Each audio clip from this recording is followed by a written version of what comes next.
Ladies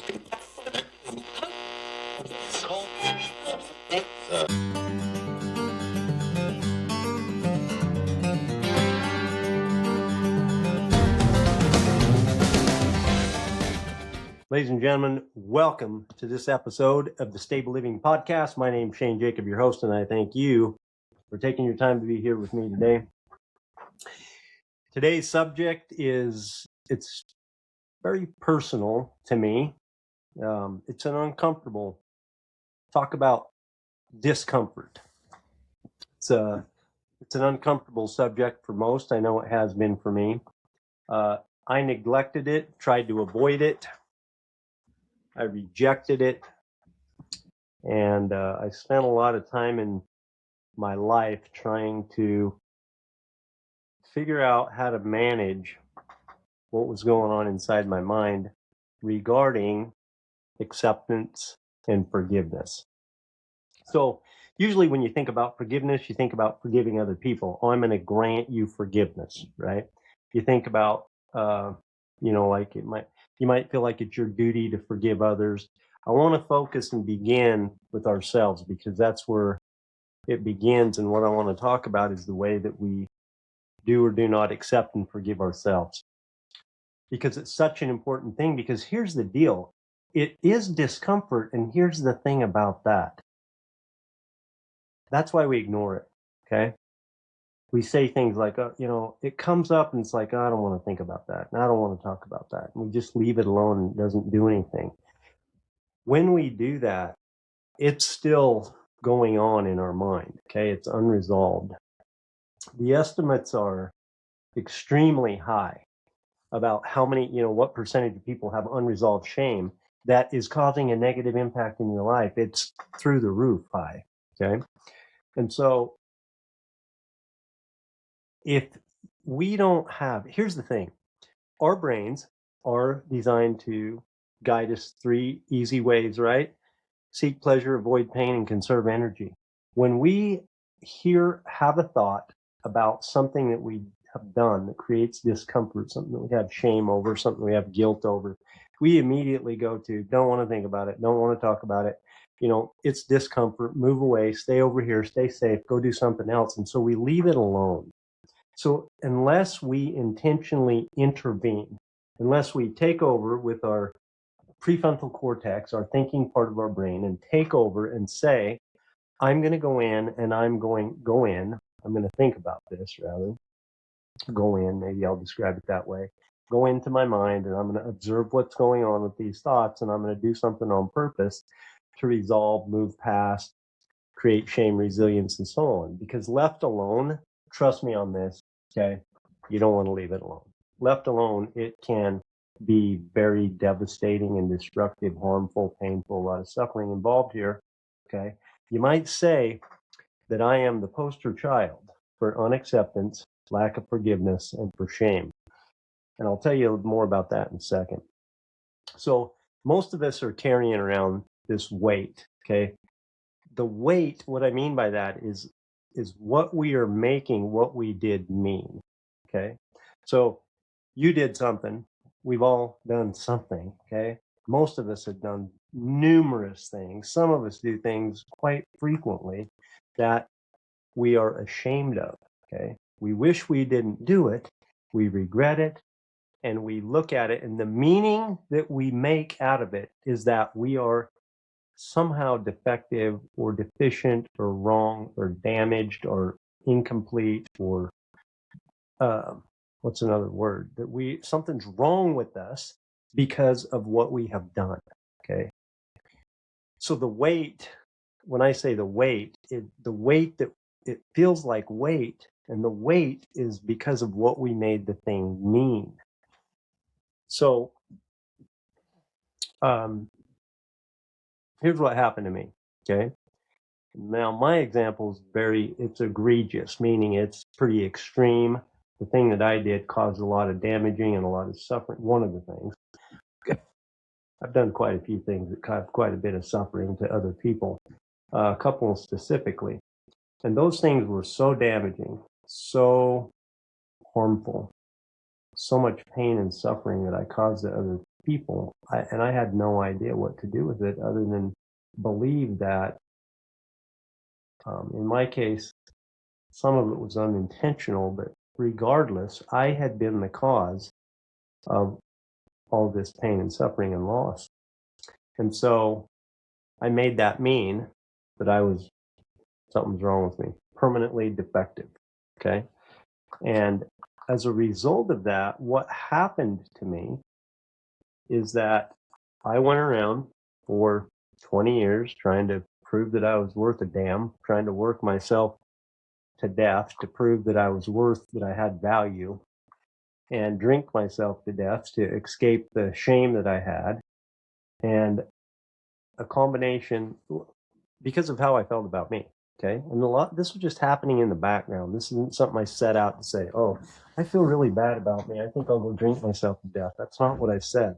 It wasn't a conscious thought. This is me looking in retrospect of what happened to me because of unresolved beliefs that I had about me based on things that I had done. So my result was my life suffered, and so many other people's lives were negatively impacted, and they suffered because of what I did ongoing, because of the thoughts that I had about me. Now, why am I telling you all this story? Because the things that you have, okay, that you have done, and like I said, we've all done some things, okay? We've all done some things, whatever they are. And here's how you can start to recognize it, just to start your awareness. Think of the things that you don't want to think about that you've done. Okay. That's where to begin. Think about the ones that feel discomfort and you're like, well, I don't want to think about that right now. It feels so uncomfortable. That's probably where you want to be thinking. Okay. That's probably the thing for those type of things. It's just a good indicator. And the things that you have that you feel uncomfortable about, the things that you are ashamed of that you've done, the things that you're making mean something about you, whether it's on purpose or intentional or not, you really have to go in and open your awareness and say, what did I do? And what do I really think that means about me? And be intentional about it. Because if you are not intentional about this process, and I'm going to give you more about some simple steps to help you, because if you leave it alone, the reason I told you my story is because if you leave yours alone, hopefully you won't have the negative impact I did. Okay. Because it was tremendous. Okay. Wrecked marriages, wasn't a good dad for my kids. And it literally affected lives. Bad, a lot of negative impact. Hopefully that's not you, but you're going to have negative impact. And if you have unresolved shame right now that you're making mean something negative about you, it's impacting your life. Not only that, it's the same as my experience. It's affecting the other people around you, and you might not be aware of it. So why the hell wouldn't you want to get it cleaned up and be done with it? The answer is you probably would. Let me be clear about this, okay?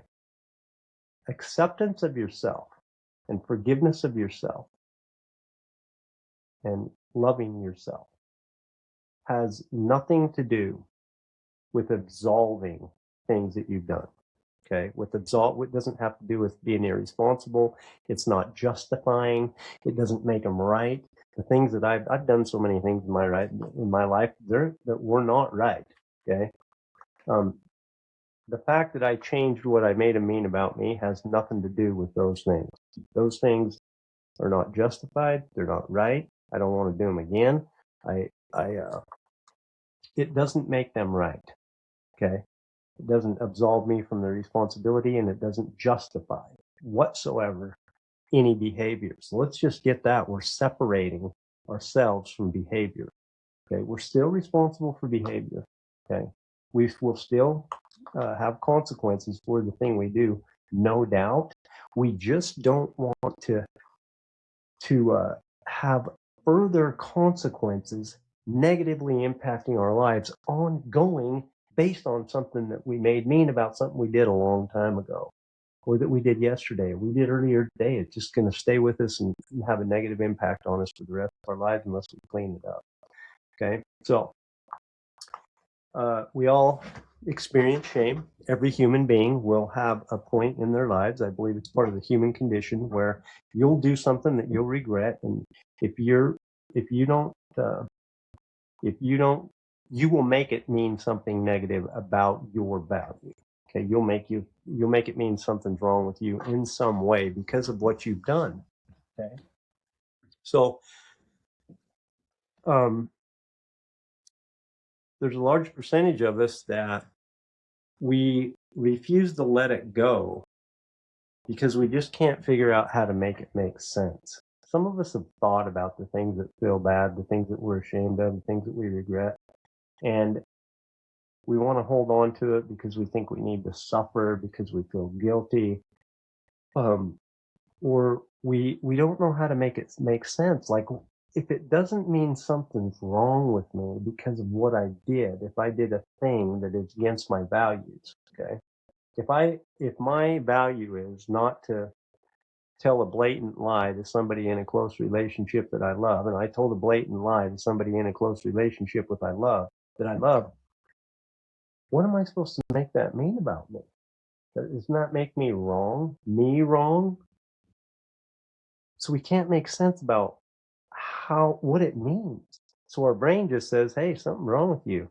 You don't want to do that, and you did it, and it's wrong. You judged it to be wrong. You did the thing. Obviously something's wrong with you. That's your brain talking to you. Okay. So we need to override that and change that belief to say, I did something that is against my value. I do regret. I'm going to have the consequences, and that has nothing to do with my value, because sometimes people do things that they wish they would regret, and it doesn't mean they're deficient. It means they're a human being. Okay. This is the difference that I'm talking about. So, um, we we use the thing that we did, or the things that we've done ongoing that we are ashamed of.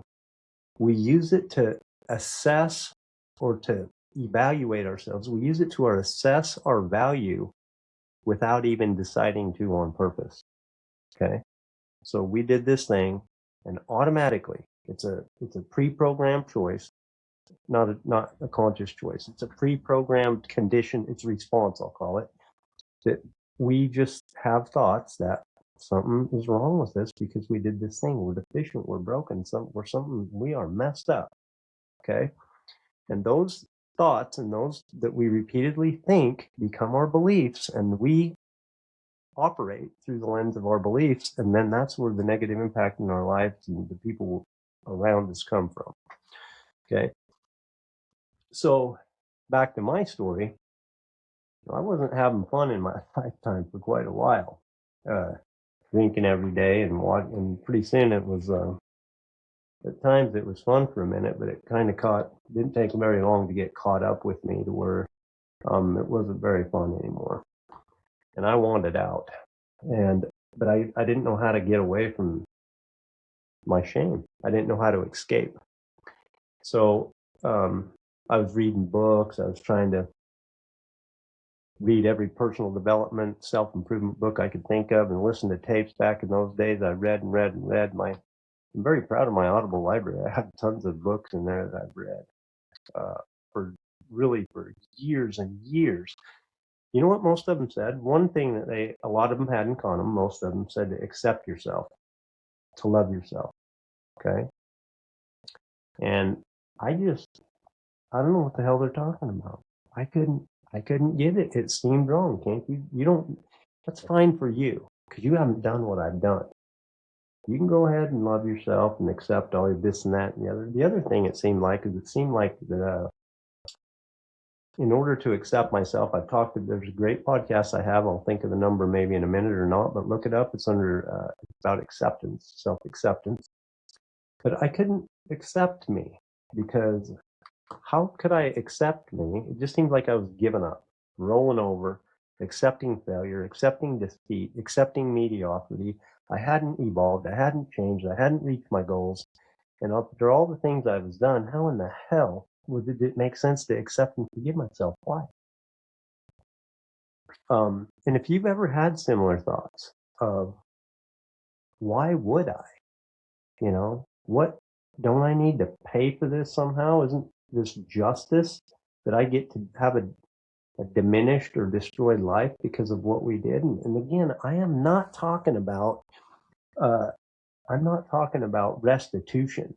I'm not talking about recompense. I'm not talking about making it right. I know that we have a moral obligation to make the things right that we know that we've done wrong. That's not what I'm talking about. I'm talking about what we mean and make it mean about ourselves. Okay. Um, if you've had similar thoughts about things that you've done, or if you take the time, and I'm asking you, take the time to think about the things that cause you a lot of discomfort, or things that you know you're ashamed of, okay, and think of and discover your thoughts. What do you make that mean about you? Okay. I'm going to give you some thoughts that you might want to adopt so that you don't have to carry this weight. Okay, it feels like weight, but uh, this this weight, this unresolved shame, it's negatively affecting your life. That's why it feels like you're carrying around all this weight, um, because it does. You're telling yourself you're defective. Here are a couple of thoughts that I have and that I believe that you might want to consider for yourself. Okay. Um, I believe that there's not any bad people. Whoa. None. Not you, not me, and not anyone else, regardless of what they've done. Okay. The more that I internalize and believe that, and people say, well, what about people that have done this and people that have done that? And I heard an analogy one time that talked about when we were all born in little babies. All of us came into this world. Some of us believe that we're children of God and we're all equal and we're all 100% valued. Okay. Now, as we grow up and get older, human beings do horrendous things. I've done a couple of them. Okay. A few of them. We do things that are pretty hard to understand and hard to see and hard to sometimes talk about and deal with. But I don't believe that change our value as human beings and as souls. I believe we're going to have to answer for it. I believe that we need to work on improving our behavior constantly, just as a duty of being alive. And I believe that the things that we've done, we need to make well to the best that we can. Some things can't be made well, okay, but to the best of our ability. So number one is I don't believe there's any bad people, and that includes you, regardless of what you've done. Um, every human being does things that are against your value system, that are out of alignment with your values from time to time. Okay. Otherwise, all of our actions would be perfect, and they're not. They don't. They're not in perfect alignment with your values. So just knowing that seems like it makes it easier to accept that that's going to be the way it's going to be. It's not that we're going to try to we're not going to try to avoid it. It's just going to have to be an acceptable fact that we're going to do things that are against our values. Um, and again, I say this often, but I separate value and worth. Okay. Your value is non-negotiable. That's the thought. Your value is non-negotiable. You might want to consider that one. Um, you know, Sometimes I do things that I wished I wouldn't have, that I regret. When that happens, I own it. In other words, I take responsibility for it. Okay. I repair it to the best of my ability, and then I let it go. Okay. Horses are a good example of forgiveness. I've talked about that before in this podcast. They don't harbor stuff. They don't roll over and become a martyr and let you, be unfair to them all the time. That's not what they do, but they do let it go once you change your behavior, your interaction in the relationship. If they've interpreted something to be unfair and you change it, it doesn't take long and they fully let it go. They don't hold any residue. Okay. Horses are a good example of forgiveness. And I highly recommend that whatever the things are, thing or things, because there's something there. Most people, unless that there's a slim few that have a clan that have went through this already and have it as an ongoing part of your life. And I'm suggesting that you have forgiveness of yourself as an ongoing strategy, an ongoing habit, that you develop the habit of letting it go so it doesn't sit inside and feel like this weight that you're carrying around, because whether you're aware of it or not, it's hurting your life and the people around you. Okay, remember that my 4-part system to loving your imperfection. Number 1 is R&R, which is recognize shame and reach out. Recognize and reach out. That means that you become aware when you're experiencing shame. You identify the physical things that happen in your body, what it feels like. You identify the emotional signs, and then over time you start to understand what kind of things are triggering you, that you're reacting to. We're not triggered. We get triggered. Things don't trigger us. And we just have this critical awareness of what's going on with us. And then we can examine our thoughts. And when we know that we're in shame, okay, and what it feels like, then we can reach out, recognize and reach out. Who do we reach out to? We're not going to post it on media. Probably not a good idea. We're not going to go and, hi, my name's Shane. Here's my deepest, darkest secret. Share your experience with somebody that you trust. Okay, somebody that's earned your trust. Somebody that can offer empathy, that will listen and that will understand and is not going to make meaning out of it about your value. Okay, connecting with other people, it diminishes the power of the shame once you open it up because it wants to hide. Talking openly about it, it reduces the intensity of shame. It brings it into the light. And this conversation with somebody else allows it to begin to start healing and lets it take a hold of you and lifts off some of the burden of that weight. Okay. The second one, part 2, is second step to loving your imperfection is to make amends. And like I said, some things cannot be fixed. So we do what is in our power to heal, to make it right, to make restitution, to apologize if it seems right, to do everything that's in our power to make it well with the other party. Okay.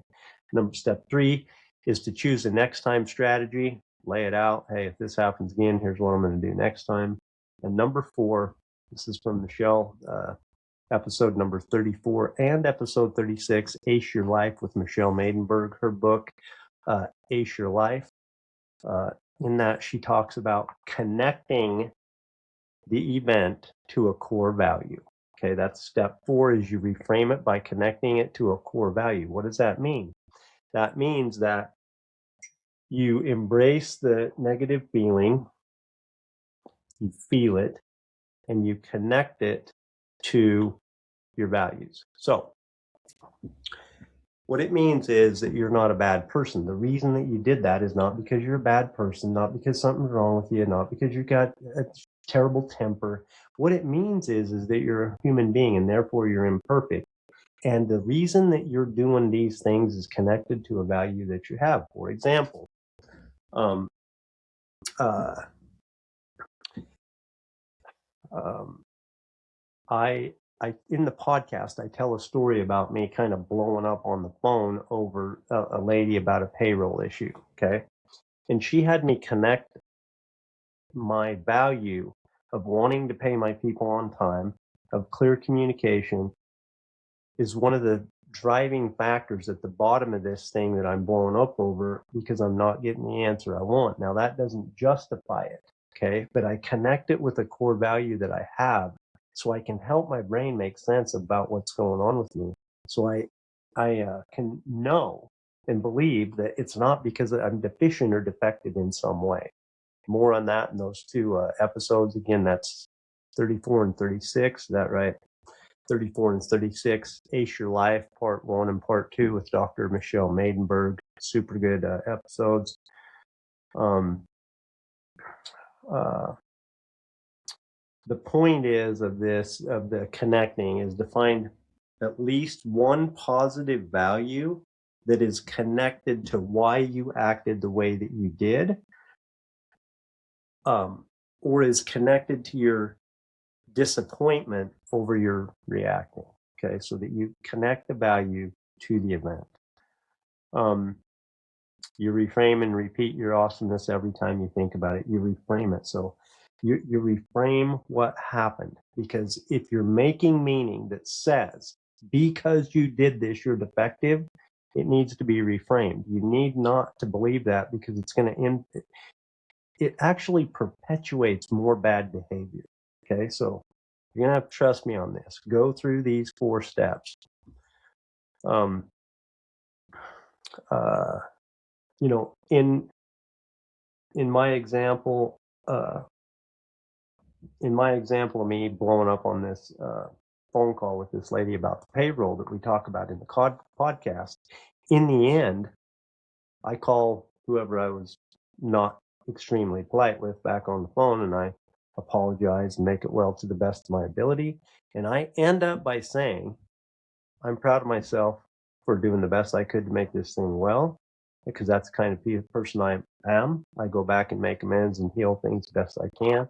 I have a next time strategy, and that's the way I roll. That's the way I do things. And when I went through that process, and the times that I do, it's not just a one time deal, it's a habit to be formed of reframing what happens, going back, connecting it to the value, starting with this next time, and then looking at the overall thing and saying, isn't that just okay? Because it needs to be okay. It needs to be okay to err in this lifetime. It needs to be okay that you're going to do that, that you did that. Okay. You're going to do it. So you can either have it not be okay and suffer the consequences for forever and everybody that you influence, or you can not do that. Okay. So it turns out that acceptance and forgiveness of ourselves is really as much about other people as it is ourselves. It just needs to begin here. Okay. That's our lens. We see the world through the way that we see ourselves. We treat the world the way that we treat ourselves. We relate to the world the way that we relate to ourselves. Okay. And what has happened with me, it's pretty cool and pretty exciting, because as I begin more and more to see other people the way that I see me, as imperfect people doing imperfect things, I have more patience, a lot more patience. I'm not saying I'm totally patient with everything that goes on, but I begin more and more to see people just and be able to say they're probably doing the best they can with what they have to work with at the time. And that's another thought you might want to consider for yourself. Everybody's doing the best they can with what they have to work with at the time. And I just say that's another imperfect person, imperfect, perfect, and another imperfect, perfect person. So it's another 100% valuable person just like me doing some imperfect stuff. And I can see them through the same lenses I see myself. And it's powerful. It gives me more patience, more love, more empathy, more understanding for other people. Okay. And so uh, this is about the anger that we're carrying around about ourselves. Okay. And it makes it so much easier to let go of when to let go of other people's stuff, like I said, and to let go of my own stuff. Okay. I want to reemphasize one more thing. Again, okay, this does not absolve anybody of anything, including us. When I look out into the world and I see people that are doing things that I don't agree with, that doesn't make them right. The things right. Okay. It doesn't make somebody else's behavior okay. It doesn't justify it, just like it doesn't justify mine. I don't agree with some of those things that those people are doing, but I love them anyway. They're just imperfect, perfect people doing imperfect things. Okay. Um, I have a couple people in my lifetime right now that I really have a hard time letting go what they did to me, forgiving them. Okay. And I don't agree. I mean, we don't have to be the martyr. Okay. I don't agree with those people did to me.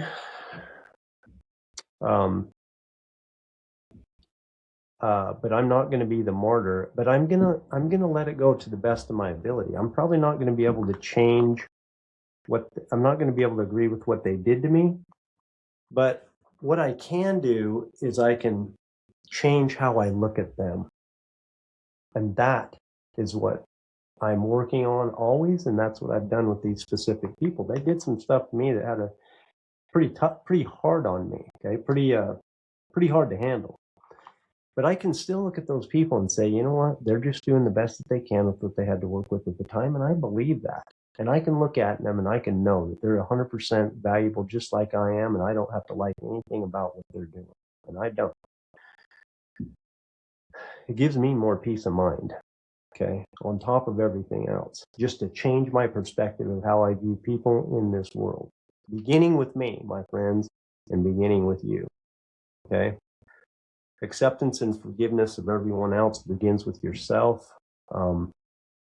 And remember, I like to look at it through the lens of the way that I look at my children or my spouse. Now, if you don't have children or the spouse, look at it through the lens of somebody that you love the most, and treat yourself that way. You know, if your kid did something that they were ashamed of, how would you handle that? You know, you probably wouldn't harbor a bunch of anger. I hope you wouldn't harbor a bunch of anger for it for your whole life and make it mean that they were defective. I don't think you'd want them to feel that way. The point is, the same goes for you. Make the same true for yourself, okay? Separate with what you have done with who you are as an individual. You're 100%. It's not even up to you. It's not even up for debate. You are 100% as you are, okay? Regardless of what you've done, regardless of what you have not done, and regardless of what has been done to you, okay? You are worthy by design, okay? Not by decision. It is not up to you. You are 100% worthy, okay? We're going to leave you with one of my favorite quotes by myself, by me, and that is, may we not choose to reduce where we will go or who we will become based on where we have been or what we have done. May we develop the gifts our Creator instilled inside of us by following the desires of our hearts and pursuing our passions.